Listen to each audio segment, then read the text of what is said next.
একটা আবেগ আজকে বলতে পারেন বাঙালির কাছে একটা শূন্যতা বা বিষণ্ণতার দিন। বাঙালি অবাঙালি সকলেই যারা বাংলায় থাকেন আজকের 22শে শ্রাবণের দিনে সকলে শ্রদ্ধা জানাচ্ছেন।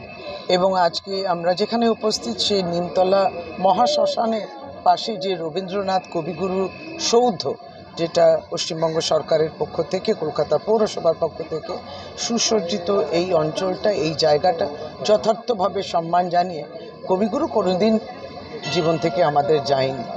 এই আবেগ নিয়ে আজকে আমরা শ্রদ্ধা জানাই এবং আপনারাও প্রত্যেকে সমবেত হয়েছেন। আজকে বিভিন্নভাবে একটা গাম্ভীর্য থাকে নিশ্চয়, তবে কবিগুরু রবীন্দ্রনাথ ঠাকুর এই দেশ এবং প্রতিবেশী আমাদের দেশ সকলেরই জাতীয় সঙ্গীত সহ আজকে কবিগুরুর অনেকগুলোই ভাবনা চিন্তা আমাদের চলে আসে।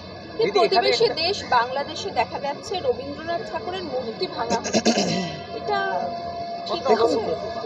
দেখুন আলাদা আমরা কিছু এটা নিয়ে বক্তব্য রাখবো না। আমাদের রাজ্যের মাননীয় মুখ্যমন্ত্রী বলেছেন, সকলকে তিনি অ্যাপিল করেছেন প্রত্যেকে সংযত থাকুক, শান্তি ফিরে আসুন। দিদি, এই প্রসঙ্গে একটা রাজনৈতিক প্রতিক্রিয়া, সেটা তৃণমূলের তরফেও শীর্ষ নেতৃত্ব একেবারে স্পষ্ট করে দিয়েছে কেউ যাতে কোনো রকম মন্তব্য সেইভাবে না করে।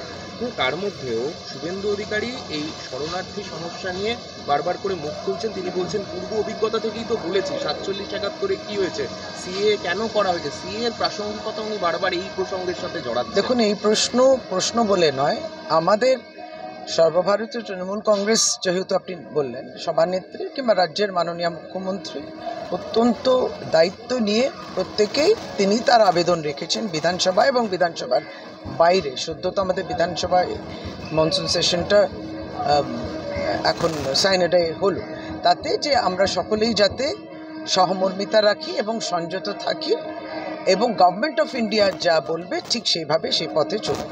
এর বাইরে আর কিছু বলার নেই আলাদা।